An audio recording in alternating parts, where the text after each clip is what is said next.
Hi, welcome back to my channel. Today, oh no, Lottie wants to go out. That's my cat. 1 second. My cat, she wants to, as in, my cat wants to go out my door. She comes to my room all the time and then sits on my bed, and then exactly when I want her to be quiet, even though she's been quiet all day and sleep all day, she has decided to want to go out of my bedroom now. 1 second. Welcome back to my channel. Today I'm going to be talking about the last books I got before quarantine. So yeah, before quarantine started, in a bit of a panic, I was like, I've got to go to the library, got to get some books. Because actually the reason was because I was looking, so I have this version of Little Woman, and it just ended. It was my mum's version, this old version of these classics, and I didn't have the rest of the story.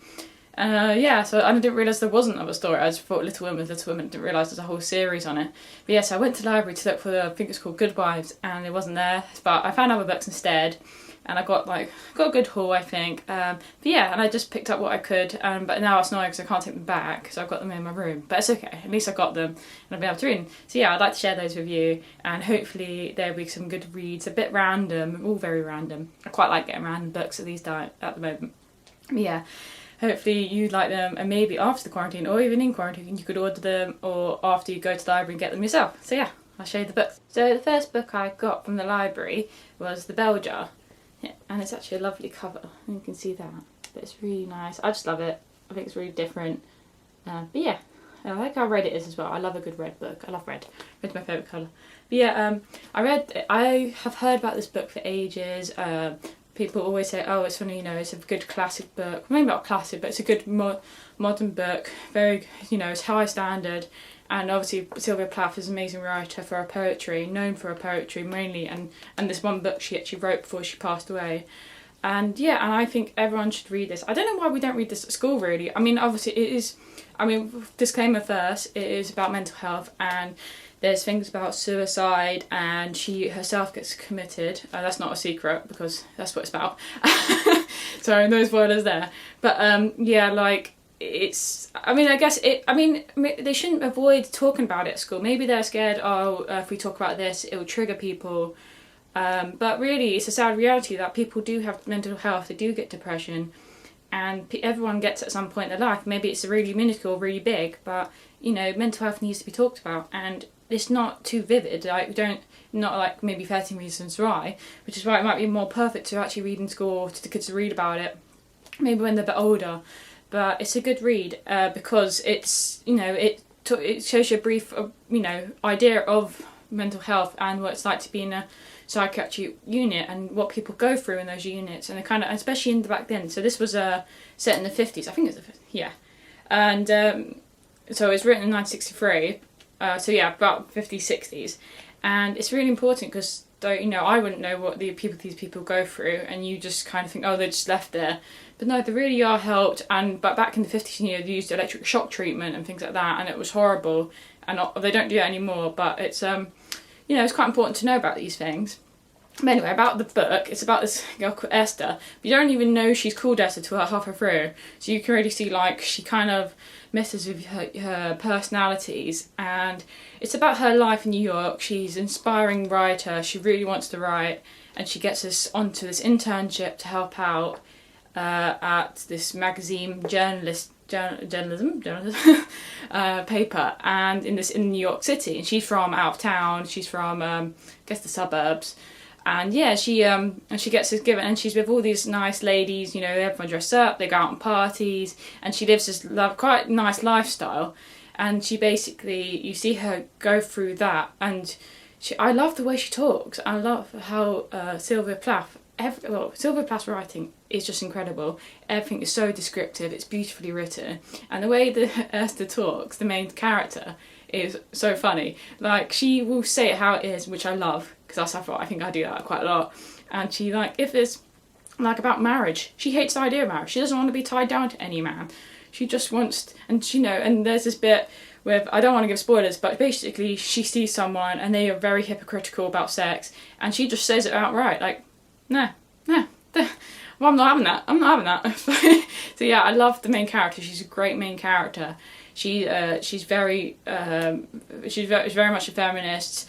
and she doesn't, you know, want the traditional things and she thinks it's wrong to think that she shouldn't have traditional things like marriage.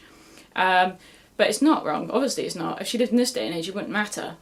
And yeah, and you basically see her in the society which wants something off from her, and then you see her mental health decrease and how that affects her. So I think it's a great read for people, and I hope you enjoy it if you do get around to read it, but please be careful, you know, you don't want to read it maybe when you're feeling you know you can handle it, if you are quite likely to get set off by it. So the next book I picked up at the library is The Golden Notebook by Doris Lessing. Yeah, and it's quite an old cover, but yeah, and I picked this up, and I actually picked this up because I read Normal People. I don't know if you by Sally Rooney, and in Normal People, she well not she in Sally People, Connor, I think it's his name. Connell. He's Irish, isn't he? Connell is the main character. Is trying to like prove how he's a feminist, or just, you know, has read good works of art, and he says, "Oh, I've read The Golden Notebook," and I looked it up when he talked about that, and thought, and actually saw it, actually that looks like a really good book, and it is a very feminist book. So yeah, thank you, Sally Rooney, for recommending Through Intellectuality. Remember GCSE literature there. Yeah, my teachers would be proud of me for using that term, key term. But yeah, so this book, so yeah, it's actually won a Nobel Prize for Literature, so you know it's going to be a good book, really. But it's about this woman who's a single mother, divorcee, and she's a struggling writer. Well, she was a novelist, and now she's trying to write her next book, and she gets writer's block. And she has these diaries. She has 4 diaries, and they're colour coded. So she has a black diary, a red diary, a yellow diary, and a blue diary. And those for different things. So like the black one's for writing life, from what I remember. The red is for political views. Communist symbology there. Symbology? What's that? Symbolism? Yeah. The blue's for everyday kind of life events, and yellow's for her emotional thoughts. And I thought, when I actually just read that, trying to find out what the book's about, I thought, oh, that's so cool. You know, I tried to write one diary and just journal my thoughts. She's got 4 different diaries. She I don't know how she does it. Like, I know it's a fictional character, but how does she do it? Like, there must be a lot to write about. I don't even know how she has the time, but I mean, I guess I have notes for like my little short stories I'd like to write, but still, like, it's a lot to write. And also, of course, there's a 5th book she writes about, The Golden Notebook, and The Golden Notebook is the one that brings everything together, the whole story of all her life and all these different little notebooks, all her feelings, and basically the book is about her and how she's struggling. I guess it's a bit like Belger in a way. It's like about her emotional journey and her mental health, and about her sexuality. So that's from what I know and what I've read about it. I don't want to know too much about it because I hate spoilers, and also like not knowing about things, so I actually get surprised these days. So yeah, it's a big book though. It's quite big, as you can see. I think this version is over 576 pages, so it might take me quite a while to read. Yeah, 576. So that might take me, I'm a really slow reader as well, so it might take me quite a while, but it'd be a good challenge, especially in quarantine times. I can basically get my way through it. I wish it would count for 2 on my Goodreads. I mean, it doesn't, but I wish it would. But yeah, thank you for listening to me babble out. Sorry for babbling. But yeah, I'll talk about the next book now. The next book I picked up is this. It's called The Tiger's Wife by Obreht.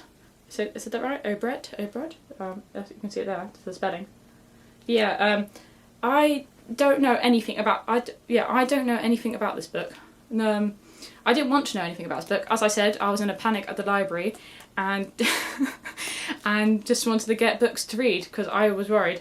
And I thought this would be. I actually just picked it up because it said tiger. Just to be honest, it said tiger, and I like tigers. I love animals, and I thought, oh well, it can't be bad if it's about tigers. And also it's a yellow book, and I thought it's so bright, and it just looked really nice. It looked friendly. And then I read a bit about the blurb, and it says a bit about this granddad who tells stories about a tiger to his granddaughter, and about how this granddaughter, I think she's a tiger because of these stories. Well, thinks that the granddad's talking about her in some way, is relating to a tiger or becoming a tiger. But I think it's maybe to his daughter or his son. I don't know yet. This is what I'm referring from the blurb. But yeah, anyway, it does look really nice. That's about sums it up, and I hope it's nice. I'll let you know. Yeah, we'll see, won't we? The next book I picked up is called Station 11, this one. You've probably seen it all over BookTube, or I don't know, maybe Bookstagram or whatever, but yeah, because I did. This is how I knew about it. I found it on some reason people were talking about it on Goodreads a lot. Well, some reason, well, they obviously liked it. But yeah, they were talking about Goodreads. I saw it talked about on Books Instagram and on BookTube quite a lot. And I kept wondering, it's got an interesting name. Some of the covers look quite pretty. I'm always a sucker for a nice pretty book. And then yeah, library again. I wasn't even looking for it intentionally. I saw it because all the book. It was my library is quite small because it's I think it's just small because the area is really small, and I go actually out of my area to another area to get it. So I go a little bit outside of London because it's like the next bordering town on me. And yeah, it's a very small library, but that's why I quite like it, because you need to support that kind of library, and it means that it's not too much there. It's not like they're really strict on things. You just go in, it's like one floor. It's like, I don't know, maybe the size of someone's bottom house. And yeah, and you just go and you can and if most books aren't there, you can order them in. So I really like it. But yeah, I found this just on the bookshelves. Luckily, it was obviously in the empty pile. I mean, on an empty row of books. So I don't know why no one wanted it. Maybe it's a sign. Nah, I wouldn't be talking about it. Sorry, I'll stop babbling now. But yeah, I don't know much about it. Don't want to know that much about it. All I know is from the blurb. It talks about a celebrity dies. Ooh, always seems way. A celebrity dies, and then a virus kicks off. How time appropriate is that? Maybe that's why people avoided it.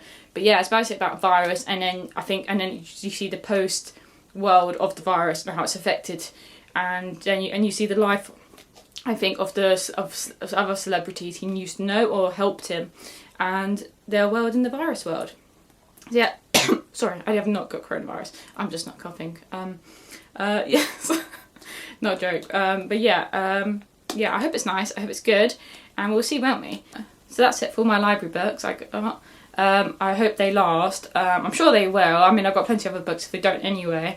But we'll see. And I hope maybe you might find them interesting. I know they're very random. I'm a very random reader.